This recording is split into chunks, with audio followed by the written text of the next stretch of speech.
आपका जो ये प्रैक्टिकल है 100 नंबर का प्रैक्टिकल है, ठीक है। प्रैक्टिकल का टाइटल क्या है? अल्टरनेटर के संयोजन। अब अल्टरनेटर का नाम ही आ गया, उसमें आपको क्वेश्चन 3 पूछ सकता है स्किल टेस्ट के अंदर। पहला क्या है कि उसके भागों का अध्ययन करना जरूरी है, भागों के बारे में पूछ लेते हैं। उसके अंदर 3 टर्मिनल होते हैं, 4 भी होते हैं।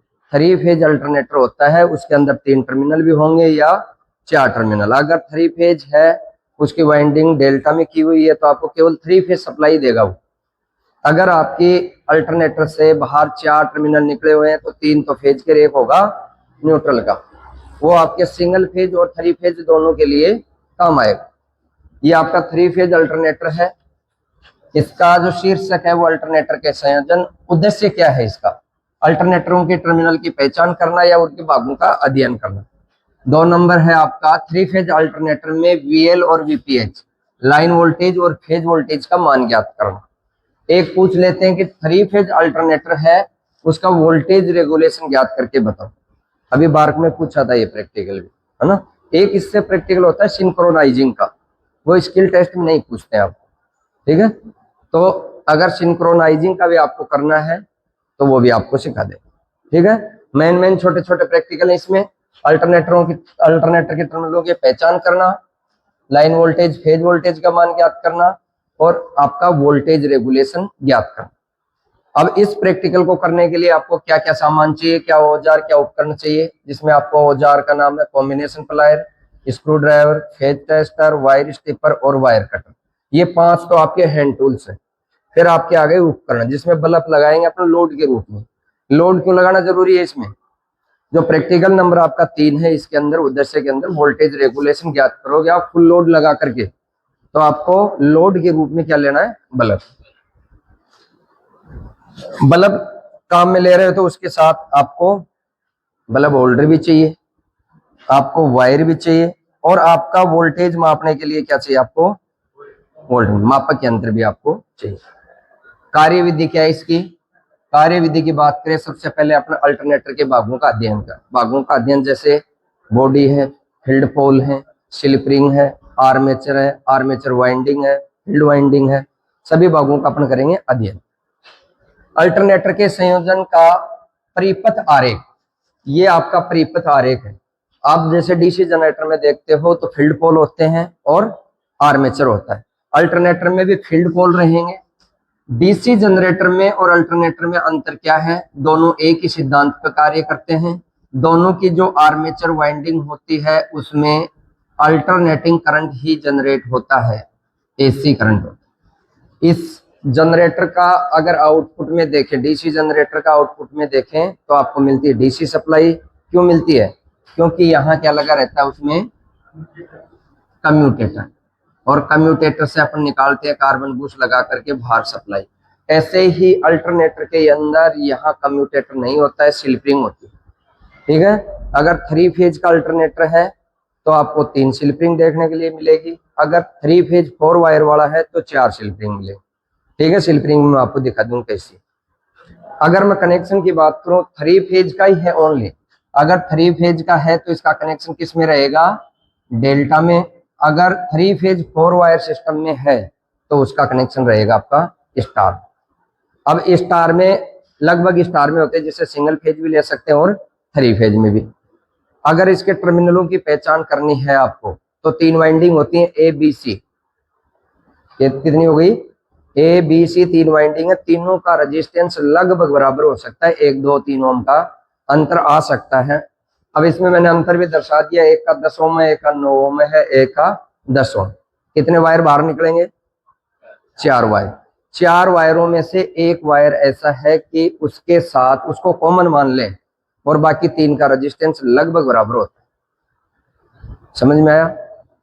अगर अल्टरनेटर से 4 वायर निकलते हैं तो उसमें एक तो न्यूट्रल कन्फर्म है। अब उस न्यूट्रल की पहचान करनी है।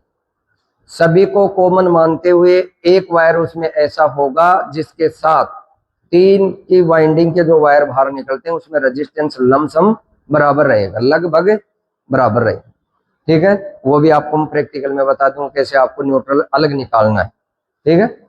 फिर क्या करना है? परिपथ आरेख के अनुसार उसका कनेक्शन करना है, आपको स्टार में करना है, डेल्टा में करना है, वो कनेक्शन आपको करने की आवश्यकता नहीं, उसमें किया हुआ मिलेगा आपको, या तो डेल्टा में मिलेगा या आपको स्टार में मिलेगा। संयोजन करने के बाद अल्टरनेटर को प्राइम ओर से घुमाना है। अल्टरनेटर की क्या विशेषता है? यांत्रिक ऊर्जा को इलेक्ट्रिक ऊर्जा में कन्वर्ट करता है अल्टरनेटर, ठीक है। और इलेक्ट्रिक ऊर्जा भी दो प्रकार की होती है, एसी और डीसी। तो अल्टरनेटर की बात करें वहां एसी आएगी, ठीक है।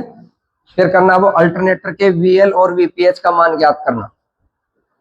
वीएल और वीपीएच, अगर उसकी वाइंडिंग स्टार में है तो आप उसका वीपीएच का मान भी ज्ञात कर सकते हैं, अगर उसकी डेल्टा में तो आप लाइन वोल्टेज ही ज्ञात कर सकते हैं, ठीक है। अगला 6 नंबर पॉइंट है अल्टरनेटर को लोड से संयोजित करके। अगर आपको वोल्टेज रेगुलेशन निकालना है तो उसको लोड से संयोजित करना पड़ेगा। नो लोड वोल्टेज भी आपको ज्ञात करना है और फुल लोड वोल्टेज भी उसका ज्ञात करना है। फॉर्मूले का पता है कि वोल्टेज रेगुलेशन का, प्रतिशत voltage regulation VNL minus VFL बटा VFL इंटू 100, जो आपके ट्रांसफार्मर में लागू होता है। फिर क्या करता है, टार्क का मान ज्ञात कर लिया, VL का मान हो गया, VPH का मान ज्ञात कर लिया, VFL का मान ज्ञात कर लिया और VNL का मान ज्ञात कर लिया। फिर आप अल्टरनेटर को बंद कर, आपका काम हो गया। वोल्टेज रेगुलेशन आपके मान से निकल जाएगा। फिर आपको क्या क्या सावधान रखनी है इस काम में, जो भी काम कर रहे हो आप, तो इंसुलेटेड औजारों का प्रयोग करना है और कनेक्शन टाइट होने चाहिए, ढीले नहीं छोड़ने हैं। तीसरा है कि आपका काम होने के बाद, प्रैक्टिकल कंप्लीट होने के बाद उसको बंद कर देना, ठीक है। अब चले प्रैक्टिकल करने।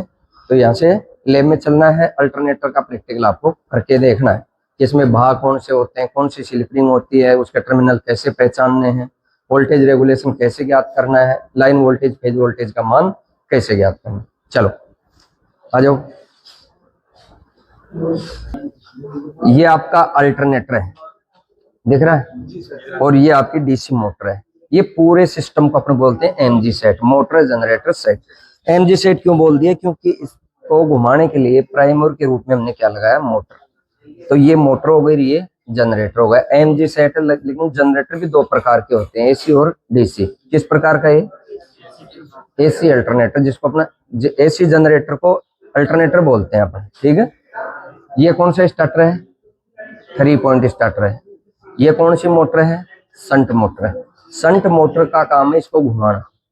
इसके अंदर फील्ड पोल लगे हुए हैं, फील्ड पोलों पर ये जो नट लगे हुए हैं, ये फील्ड पोलों को डाट के इसमें, इसकी बॉडी के अंदर, इसके अंदर फील्ड पोल है। फील्ड पोल के अंदर फील्ड वाइंडिंग फंसाई गई और फील्ड वाइंडिंग के 2 सिरे बाहर निकाल दिए। यहाँ क्यों निकाले हैं? इसके फील्ड को एक्साइट करने के लिए। एक तो होता है सेपरेटली और एक होता है सेल्फ एक्साइटेड। तो सेपरेटली के अंदर इन 2 तारों से बाहर अपन डीसी सप्लाई से इसको जोड़ देते हैं, तो इसमें बाहर से चुंबकीय क्षेत्र बनाने के लिए सप्लाई देंगे, वो तो होता है सेपरेटली। एक होता है सेल्फ एक्साइटेड अल्टरनेटर, इसके अंदर आपको बाहर से सप्लाई देने की आवश्यकता नहीं। इन 2 फेजों में से, 3 फेज है इसमें, इन 3 फेजों में से एक ले लिया फेज, एक ले लिया न्यूट्रल, ठीक है। फेज न्यूट्रल लेकर के इसको सप्लाई दिया। सप्लाई एसी नहीं देनी है, डीसी सप्लाई। अब ये डीसी में कन्वर्ट करने के लिए यहाँ इसमें रेक्टिफायर त्रिपद लगाया गया, यहाँ से सप्लाई उठाया और एसी को डीसी में कन्वर्ट करके आपके फील्ड पोलों को एक्साइट कर रहा है, ठीक है। इसकी जो वाइंडिंग है ये आपकी किस में है? स्टार में। क्या पता आपको स्टार में ही है? पहला तो ये हो गया कि आपको पहचानने में कोई दिक्कत नहीं आएगी कि 4 वायर बाहर निकले हुए हैं, तो कन्फर्म है कि इसकी स्टार में है। अगर 3 ही होते तो डेल्टा में होती, ठीक है। दूसरी बात, हो सकता है कि आपकी वाइंडिंग अंदर से डेल्टा में हो, पता है, वाइंडिंग डेल्टा में हो तो 3 निकलेंगे। अगर इसकी स्टार में है तो भी 3 निकाल सकता है। न्यूट्रल का वायर अगर बाहर नहीं निकला हो तो भी आपको 3 ही दिखेंगे। इसकी पहचान करने के लिए आपको यहाँ ये जो स्लिपरिंग लगी हुई है ना, ये स्लिपरिंग, इसको बोलते हैं स्लिपरिंग, 4 लगी हुई। कार्बन बूस्ट डीसी जनरेटर में भी आते हैं, कार्बन बूस्ट अल्टरनेटर में भी आते हैं। अंतर केवल आपके कम्यूटेटर और स्लिपरिंग का है, ठीक है। अब इसमें 4 वायर हैं, 4 ही स्लिप रिंग है, तो ये कंफर्म हो गया इसकी वाइंडिंग स्टार में। कौन कौन से इसके, इसको बोलते हैं योक। ये हो गई आपकी बेड प्लेट, ये है इसकी साइड प्लेट, ये हो गया आपका टर्मिनल बॉक्स, और इसको घुमाने के लिए ये लगी हुई है कपलिंग। और प्राइमर के रूप में अपने क्या ले रहे हैं, डीसी मोटर। ठीक है, इस पूरे पैनल को बोल दिया एनजी सेट। ठीक है, अब आपका दूसरा पॉइंट है कि इसके टर्मिनलों की पहचान करनी। टर्मिनल पहचान लिए कि यहाँ RYB कलर कोड तो हो गए आपके फेज के ब्लैक वाला आ गया न्यूट्रल, लेकिन ये कलर कोड भी आपके गलत हो सकते हैं, है ना। अगर आपको प्रैक्टिकल में फंसाना हो एग्जामिनर को, तो यहाँ से कलर कोड को छुपा देता है। अब ये सेम कलर के बच गए आपके 4। अब इनमें से आप न्यूट्रल पहचानो कौन सा है, पहचान सकते हो। अब इसमें से एक न्यूट्रल है 4 तारों में से, और उस न्यूट्रल को अपन कॉमन मानते हैं। मल्टीमीटर से चेक कर लेना, जिसको कॉमन मान करके अपन 3 में चेक करेंगे तो रेजिस्टेंस सेम आएगा। पहले 1 नंबर को मान लो, 2 नंबर, 3 नंबर, 4 नंबर, चारों को कॉमन मान लो एक बार।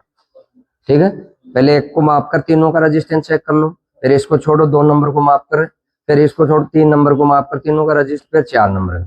चारों कंडीशन में एक कंडीशन आपको मिल जाएगी कि जिसको कॉमन मानते हैं उसके साथ तीनों का रेजिस्टेंस लगभग क्या आएगा, समान आएगा, और जिसको कॉमन मानकर रेजिस्टेंस समान आता है वही आपका न्यूट्रल है। ठीक है, मल्टीमीटर लाओ, ये आपका मल्टीमीटर है, इसको रेजिस्टेंस पे या कंटिन्यूटी पे सेट कर लेना। समान, ये कोई जरूरी नहीं आपका बराबर ही आई, 1, 2, 3 ओम का फर्क भी आ सकता है, क्योंकि वाइंडिंग में अगर 2-4 टर्न कम ज्यादा हो जाते हैं तो रेजिस्टेंस आपका परिवर्तित हो जाता है। अब मैं इसमें से एक वायर को मान लेता हूँ, कोई भी एक को मैं कॉमन मान लिया, इसके साथ में 3 का रेजिस्टेंस चेक करूंगा तो इसमें आ गया 11.7 ओम, इसका आ गया 10.1 ओम, इसका आ गया 9.1। यही हो गया क्या, और चेक कर लो, दूसरे से कर लो, क्या दिक्कत है। इसमें आ गया 9, इसमें आ गया 16, और इसमें आ गया 15, डिफरेंस आ गया ना। अब इसको चेक कर लो, 3 नंबर को, 9, 15 और 17, इसमें भी अंतर आ गया। फिर इसको मान लो आप कॉमन, 11, 17 और 16, तो पहले वाला था यही न्यूट्रल आ गया, 11, 9, 9 क्या 9, 9.5 के लगभग है, और ये भी 9, तो 1-2 ओम का आपको बता रहे कि अंतर आएगा। ऐसा नहीं कि एक का 16 आ गया और एक का 9 आ गया, उसमें तो वो डबल हो गया। तो आपका न्यूट्रल की पहचान हो गई। अब इसको मैं निकाल के देखूं तो ये ब्लैक वाला ही आपका न्यूट्रल रहेगा, पहचान लोगे। अब इसमें आपको पता लग गया कि ये न्यूट्रल है। अब इसको अपने प्राइम मूवर से घुमाएंगे और इसे ईएमएफ जनरेट करेंगे। एक न्यूट्रल और फेज के बीच में फेज वोल्टेज, दोनों फेजों के बीच में लाइन वोल्टेज ज्ञात करेंगे। चलाएं इसको। अब मैं न्यूट्रल पहचान ही लिया, तीनों फेज मेरे पास हैं। मल्टीमीटर को एसी सप्लाई पर सेट करो और वहां से सप्लाई को ऑन करो। सप्लाई को ऑन करके आओ 3 फेज वाली।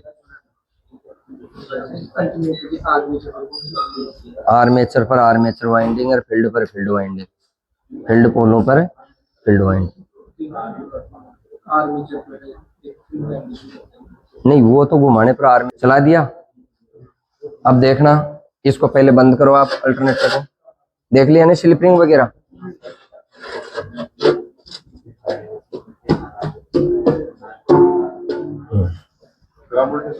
हाँ, एक बार रहने दे।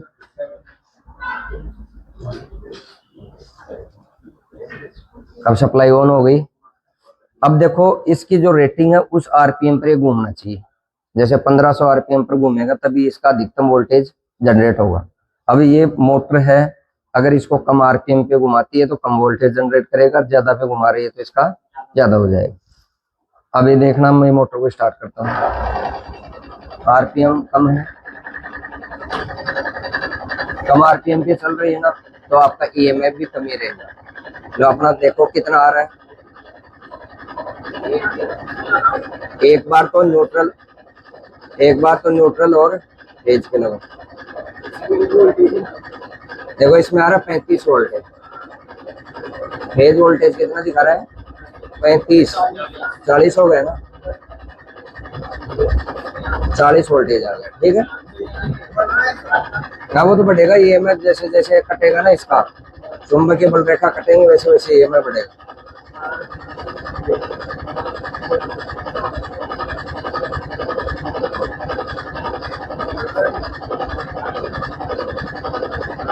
एक 118 वोल्टेज होगा, ये 118 वोल्टेज फेज टू फेज के बीच में आ रहा है ना। अब आपका ईएमएफ इसका भी बढ़ गया, फेज वोल्टेज का कितना हो गया? 50 हो गया, 50 वोल्टेज आ, 50 तो आ गया फेज वोल्टेज और 118 आ गया लाइन वोल्टेज। अगर इसकी स्पीड और ज्यादा बढ़ाए तो इसका अधिकतम चुंबकीय फ्लक्स कटेगा और अधिकतम ईएमएफ जनरेट करेगा, ठीक है। अब इसका वोल्टेज रेगुलेशन निकालना है। अब इस पे किसी प्रकार का लोड नहीं लगाया, लाइन वोल्टेज का मान था 118, वो क्या हो गया? VNL। नो लोड पे चेक कर लिया, VNL का मान 118 रखना है। अब आपको इसका कनेक्शन करना है स्टार या डेल्टा के अंदर।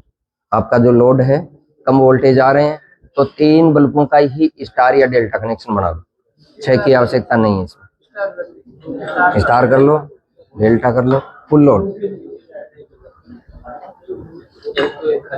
3 है ना, ये 3 ले ले बंद। अब ये 3 बल्ब हैं, 3 फेज का आपका अल्टरनेटर है, तो 3 फेज के जो लोड हैं उसका संयोजन किस क्रम में होता है? स्टार में। एक बल्ब और ले आओ, ये 2-2 की सीरीज मत ले आओ ना इसमें। अब खोला वो तने ले या ना, एक बल्ब और उठा ले, रख दे पड़े, एक बल्ब निकाले।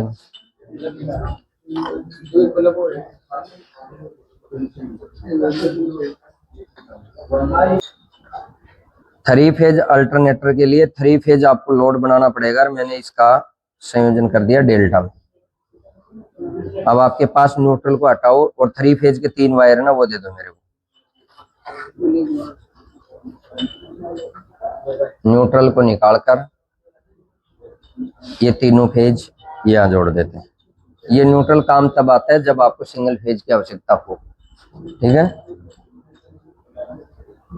अब ये वोल्टेज चाहे कितना भी जनरेट कर रहा हो, आपकी स्पीड के ऊपर निर्भर है। इसका वोल्टेज की स्पीड इसकी कम है, मोटर इसको पूर्ण रूप से घुमा नहीं पा रही है, तो अब जितना वोल्टेज दे रहा है, तो अपने नो लोड पे इसका मापा तो 118 वोल्टेज आया। अब इस पे इसकी कैपेसिटी के अनुसार लोड लगा दिया हमने, ठीक है। हर अल्टरनेटर के ऊपर लोड होता है कि वो कितने किलोवाट का है, उस अनुसार इसमें लोड लगा दो। अब मेरे पास ये 3 फेज का लोड इस पे कनेक्ट कर हो गया। अब आपको दोबारा से अल्टरनेटर को चलाना है, एसी वोल्टेज मापना है। ये फुल लोड पे मापेंगे, VFL का मान ज्ञात करेंगे। छोड़ दे इसको।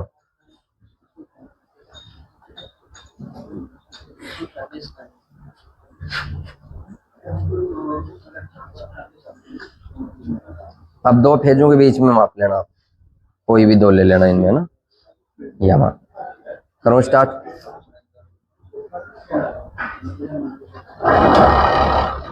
माप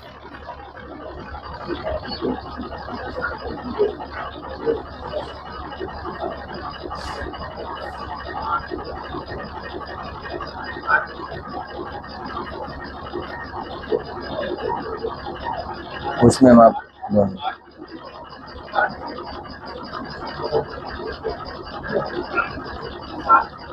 हटा एक बार,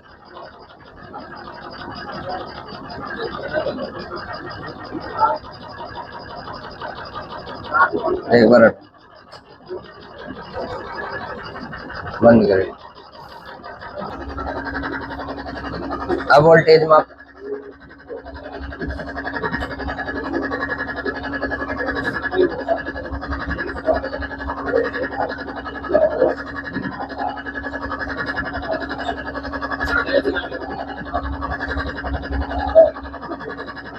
ये 134 वोल्टेज आ गया आपका नो लोड वाला। अब ये तीनों ले आओ, तीनों पे 3 वायर टच करो, तीनों पे 3 वायर टच करो। अलग अलग अलग अलग। आप तो बस मल्टीमीटर ले लो, आप चेक करो, इस पे वोल्टेज का मान चेक करो।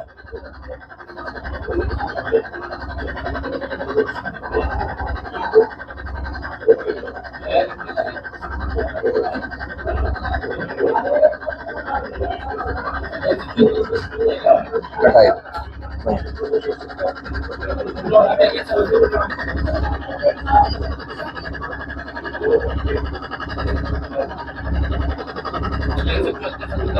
134 134 ये आपका फिक्स आ रहा, सही बता रहा है वो भी। ये नो लोड वोल्टेज है। अब इसको अपन फुल लोड पे लगाएंगे।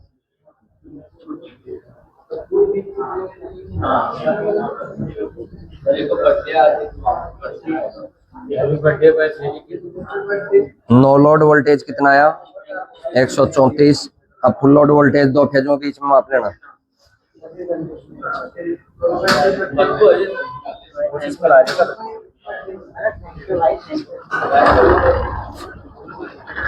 ले।